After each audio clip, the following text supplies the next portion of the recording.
Passer le premier diplôme de sa vie, eh bien, ce n'est facile pour personne. Comment s'organiser? Comment réussir à gagner le plus de points? Comment réviser? Eh bien, c'est ce que nous avons essayé de faire au collège de Terreville, ici à Schœlcher en Martinique, mener une espèce de petite expérience inédite, parallèle à l'enseignement classique. Je m'appelle Olivier Rebière, je suis facilitateur et créateur digital et avec la direction de ce collège, nous avons décidé de mettre en place chaque semaine une séance de coaching avec nos élèves. Mais vous verrez que nous construirons cet enseignement ensemble, eux et moi. Voici donc une première vidéo que nous avons réalisée ensemble, juste au début de l'année, après le premier trimestre, une sorte de récapitulatif de tous les enseignements que nous avons pu voir durant le premier trimestre. J'espère qu'elle vous sera utile, que vous soyez parents ou collégiens pour ce diplôme très important qui est le brevet national des collèges. Un petit avertissement avant de commencer la vidéo. L'isolation phonique de la salle où nous faisons le coaching est assez mauvaise. Le bruit que vous entendrez vient de l'extérieur de la salle, des enfants qui jouent, qui crient pendant entre midi et 2 heures, puisque c'est à la pause à ce moment-là qu'on fait le coaching. Donc ceci étant dit, veuillez nous excuser pour ce bruit. Les enfants qui sont dans la salle, eux, sont très sages et suivent le coaching. À tout de suite pour la vidéo. Donc, je vais vous souhaiter une excellente année, déjà, pour que ça commence bien 2016. Donc, cette année, c'est une année super importante, l'année de la joie. Là, on m'a fait remarquer, et j'aimerais que la joie, ça se termine de façon super pour vous, c'est-à-dire que vous terminiez en ayant votre brevet, d'accord? Alors, on s'était quitté, vous aviez tous un stage à faire. Alors, ça, c'est super, c'est vraiment une opportunité. Peut-être même qu'on peut essayer aujourd'hui, si vous êtes d'accord. C'est en fait de faire un petit interview de vous. Qu'est-ce qui s'est passé dans votre stage? Nous racontez un petit peu l'expérience. Bon, moi je vous pose des questions, et puis vous répondez. Ça c'est cool, on le fait ça tranquille. On s'assoit, là regardez, j'ai préparé un micro, et puis bon, si vous êtes ok, vous y pensez. Et puis peut-être qu'on aura le temps de faire un ou deux interviews après. Ça vous va comme ça? On commence à apprivoiser un petit peu la caméra, on est assis, on est tranquille, on respire, et puis on voit si les choses sont ok. D'accord? Toujours dans la perspective que, vous commencez à apprendre à vous exprimer, en public, parce que ça, il faut quand même pas mal de courage pour le faire. Et vous devez avoir du courage d'ici juin. On est bien d'accord? Ok? Et puis ensuite, parce que, deuxième chose, vous serez pas tout le temps au collège. Vous allez bien devoir vous exprimer. Vous avez vu ça dans votre stage déjà. Vous avez tous été en contact avec des adultes, mais de façon, on va dire, différente. Pas l'élève en bas et puis le prof en... Non. Je dis pas d'égal à d'égal, mais en tout cas un autre rapport. Et c'est ce genre de rapport adulte que vous aurez de plus en plus dans votre vie. Ok, donc je vais vous faire un petit rappel de ce qui s'est passé au début de l'année. D'accord? Alors d'abord, bonne année 2016. Ok? J'espère que vous allez finir comme les mignons là, c'est-à-dire que vous serez mignons et que vous aurez votre brevet. Bon, alors la première session, on a commencé le 28 septembre. Je sais pas si vous vous rappelez, mais Xavier n'était pas là. Mais bon, on avait fait connaissance et on était vraiment dans une autre configuration. On avait à peu près une trentaine d'élèves, et puis c'était très chaotique, c'était très difficile pour vous et pour moi surtout. Je me suis beaucoup égosillé.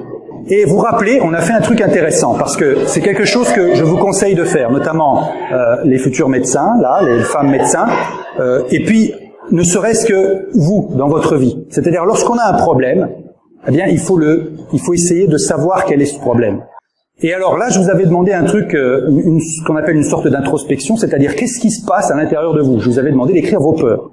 La première peur que vous avez, c'est surtout l'expression orale. Voilà, c'est pour ça que l'idée, si vous voulez, si on fait des vidéos ensemble, on pourrait régler aussi ce problème. Puisque si on fait, c'est pour ça que je vous demande de réfléchir jusqu'à la semaine prochaine, ok?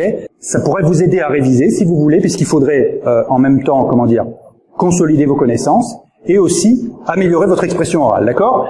Et on avait vu qu'ensuite la peur, c'était de ne pas réussir, ensuite la mémoire, le stress, etc. D'accord? Et ça, c'est un exercice très puissant. Je vous conseille de le faire, puisqu'on pourra essayer de voir même au cours d'année si vos peurs se sont réduites. D'accord? Si vous avez moins peur. Lorsque j'ai eu vos peurs, j'ai décidé d'un plan d'action.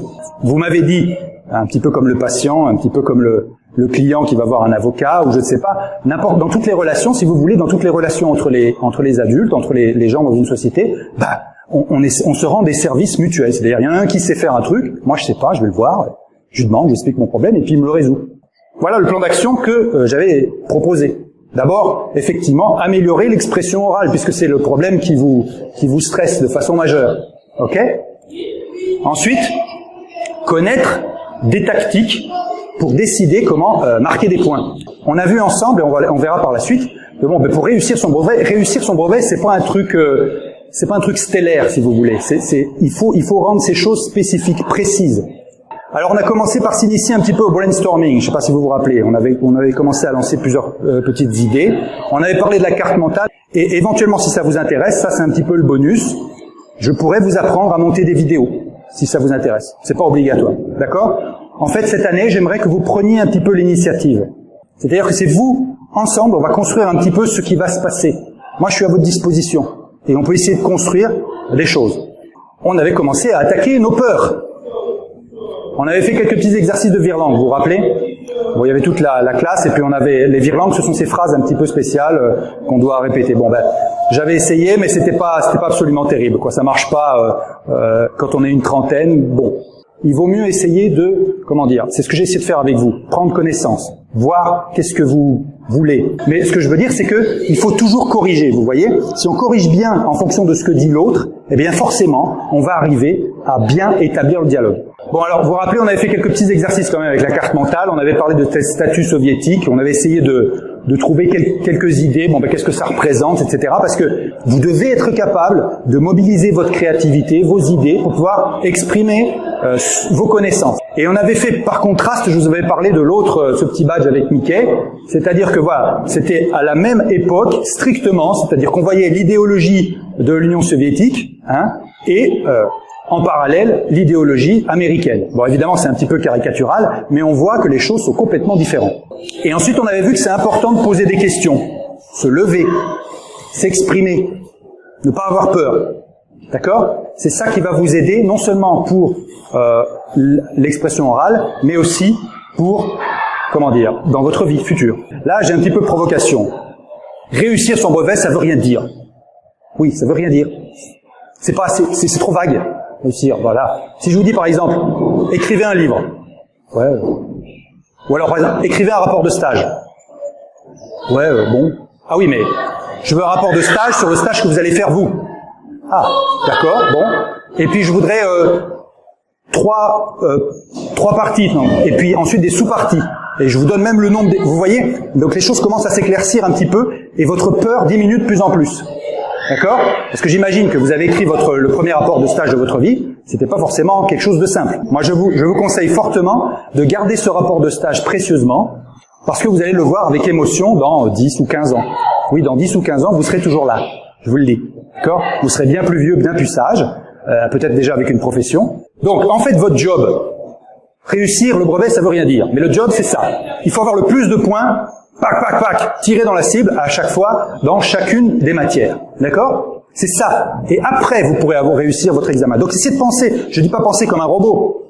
Mais si vous pensez aux choses de façon, concrète, mathématique, froide, votre peur va diminuer. Si on pense uniquement je réponds à cette question. Ensuite, je réponds à l'autre.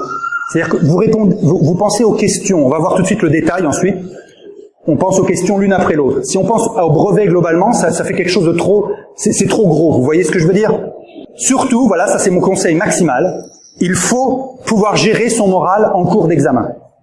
Le moral, et alors j'aimerais bien que Mathieu il nous en parle à un moment donné, peut-être pas tout de suite, mais il faut que vous essayiez de trouver des trucs pour, en cours d'examen, manager bien votre moral. Et on verra ensuite, je vous ai proposé quelques petits conseils. Voilà. Et ensuite, on réussit. Vous serez ce petit smiley avec le chapeau sur la tête. Histoire-géographie, donc, il faut savoir dans laquelle des trois parties on est le plus à l'aise, d'accord? Parce qu'on ne peut pas être super bon en histoire, super bon en géographie, je vous le souhaite, et en éducation civique. Donc, il faut savoir où est-ce qu'on se sent le mieux, d'accord? Parce que ça, si vous voulez, c'est une épreuve où on peut choisir. Le deuxième conseil, c'est scanner vite toutes les questions. C'est-à-dire, vous commencez à évaluer, vous essayez de voir tout de suite, au début de l'épreuve, où est-ce que je me sens bien? Où est-ce que je me sens moins bien? Et j'évalue à peu près le temps nécessaire. Bon. Et toujours, regardez, choisir les questions les plus faciles pour booster son moral. Faites les questions les plus faciles. Alors, si vous vous sentez éventuellement super à l'aise sur une question un peu plus difficile, faites-la. Mais si vous savez pas, choisissez le plus facile. Rappelez-vous, vous n'êtes pas là pour faire une démonstration que vous êtes super intelligent. Non, vous êtes là pour gagner des points. Voilà, on peut détecter les réponses qui sont déjà dans les questions. Ça arrive plein de fois. Vous voyez ? Il n'y a pas de mystère. Alors regardez, bon, par exemple, là, on a la France, on a les axes, machin, et vous devez, c'est sûr qu'il y a déjà des réponses dans les questions. Vous voyez, on vous demande pas de construire dans le vide. Non, vous avez déjà des données. Ok, alors maintenant les maths. Alors là, moi, ce que je me suis proposé de vous dire, c'est qu'effectivement, il faut scanner. Là, c'est le premier truc à faire. Et rappelez-vous, il y avait, je crois que c'était Olivier, et puis il y avait Nicolas aussi, qui nous avait donné le truc, bah voilà, on peut facilement évaluer le temps limite qu'on a pour chaque question. Puisqu'on a 120 minutes pour l'épreuve, et on a 40 points. Donc il suffit de multiplier par 3 pour savoir à peu près quel est le temps limite. D'accord ? Et je vous ai dit que pendant l'épreuve du brevet, votre ennemi, c'est le temps. Et votre allié, c'est la montre. D'accord ? Donc si vous avez par exemple, je sais pas moi, une question qui vaut 5 points, ça veut dire que vous avez combien de temps ? 15 minutes, exactement. Merci Elita. Donc vous avez 15 minutes maxi pour la résoudre. Si vous dépassez 15 minutes, ben vous êtes dans les difficultés. Ok, donc faut laisser tomber. Faut passer à autre chose parce que vous perdez trop de temps. Faut savoir s'arrêter. Bon, alors il faut aussi détecter les faux exercices difficiles. Ça arrive. Regardez, il y a un truc comme ça avec des pailles et tout, c'est vachement. Il y a 3000 questions, il y a 500 dessins. Bon, mais quand on commence à lire, on voit que c'est tranquille. Et celui-là, en l'espèce, il avait 7 points celui-ci. Vous le faites, cool, et vous gagnez 7 points. Ok ? Donc il y a des faux exercices difficiles. Maintenant, on avait vu le français. Alors là, la spécificité du français, c'est pour ça que j'ai mis un petit peu les dominos, si vous voulez, c'est que c'est une épreuve linéaire, séquentielle. Je fais A, après je fais B, après je fais C. Vous voyez, je peux pas, comme dans les autres épreuves, je peux pas faire C d'abord ou B. Vous voyez ? Bon, c'est vrai, vous allez me dire qu'effectivement, la dernière épreuve, on peut choisir. On va y revenir tout de suite. Alors là, on avait vu qu'il y a un bon truc. Vous avez un texte au début. Ah ben là, le bon truc, c'est de lire les questions avant. Vous vous rappelez pourquoi ? Pourquoi ? Voilà. C'est ça. En fait, exact. Merci Mathieu. Donc l'idée, en fait, c'est d'être conscient de ce qu'on va vous demander avant de lire le texte. Vous voyez, comme ça, vous allez programmer votre esprit et vous dire, oups, on me demande quel est, je sais pas moi, le premier protagoniste, où ça se passe, et je le sais déjà. Alors que si vous lisez le texte et que vous lisez les questions après, vous avez perdu du temps, en fait. Comprenez ? Donc lisez les questions avant. Ça, c'est un bon truc. Alors on avait dit, essayez de se détendre un petit peu, se détendre pendant la dictée. Alors bon, faut pas essayer de pas vous détendre autant que ce monsieur-là. Mais ce que je veux dire, c'est qu'il faut, c'est pareil, quand on gère son moral, il faut savoir que vous connaissez les épreuves qui arrivent, donc vous savez que là, il faut être un petit peu plus cool. Alors choisir le sujet final, le plus facile pour gagner des points. Alors vous allez dire que j'arrête pas, mais oui, essayez de choisissez le plus facile. Parce qu'effectivement, à la fin, on a un truc, sujet de réflexion et sujet d'imagination. Alors, essayez de prendre celui où vous êtes le plus à l'aise. D'accord ? On avait vu que suivant les personnalités des uns et des autres, eh bien, vous allez choisir l'un ou l'autre. Mais là encore, choisissez ce qui est le plus facile. Alors, question, si vous vous rendez compte que, les deux, ils sont vachement durs, faites quoi ? Vous tirez un pile ou face ? Voilà. Bon, je pense qu'il y a, vous essayez en tout cas de faire celle que vous avez fait précédemment lors des brevets blancs, par exemple, et que vous connaissez bien. D'accord ? Bon. Alors, là, c'est un petit peu la fin de ma présentation. Et là, si vous voulez, je voulais vous présenter ce qu'on appelle un diagramme SWOT. Alors, en anglais, ça veut dire Strength, Weaknesses, Opportunities and Threats. En français, force, faiblesse, opportunité et menace. Alors, vous allez me dire, qu'est-ce que je suis encore en train de délirer ? Qu'est-ce que je suis en train de faire avec vous ? Vous êtes en train de suivre un cursus au collège, d'accord ? L'avenir, en principe, il vient vers vous, l'avenir. Déjà, vous commencez à sentir qu'on vous demande des choix, ne serait-ce que pour le stage. Après, on va vous demander de choisir une seconde, après une première, après une terminale. Bon, il y a plusieurs terminales. Il y en a certains qui voudront pas aller au lycée, au lycée, disons, général, ils voudront aller dans un lycée professionnel. C'est très bien, c'est parfait. C'est ce que j'appelle, si vous voulez, un projet. C'est pour ça que le coaching, on l'avait appelé, bon, j'en ai pas trop parlé, j'ai parlé plutôt de la partie brevet, si vous voulez, mais là, je vais commencer à aborder petit à petit la partie projet. Vous êtes des futurs adultes et vous allez mener des projets, des dizaines de projets dans votre vie. Construire une maison, vous marier, passer un diplôme, passer un autre diplôme, passer un permis de conduire, etc.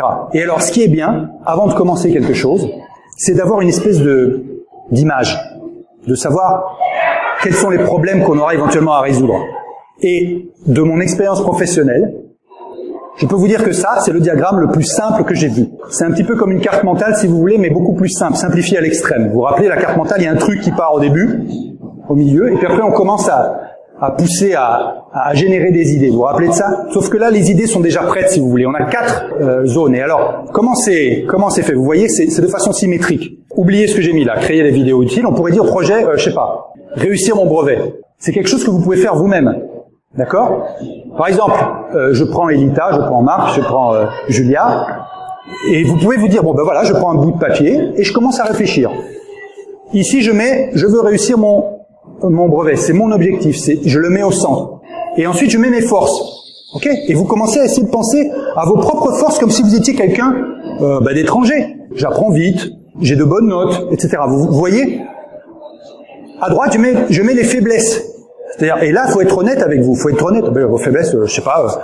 Je suis un peu nul en maths. J'aime pas trop la géographie, dans l'histoire de géographie. Vous voyez? Et là, tout de suite, bang, on commence à avoir une image.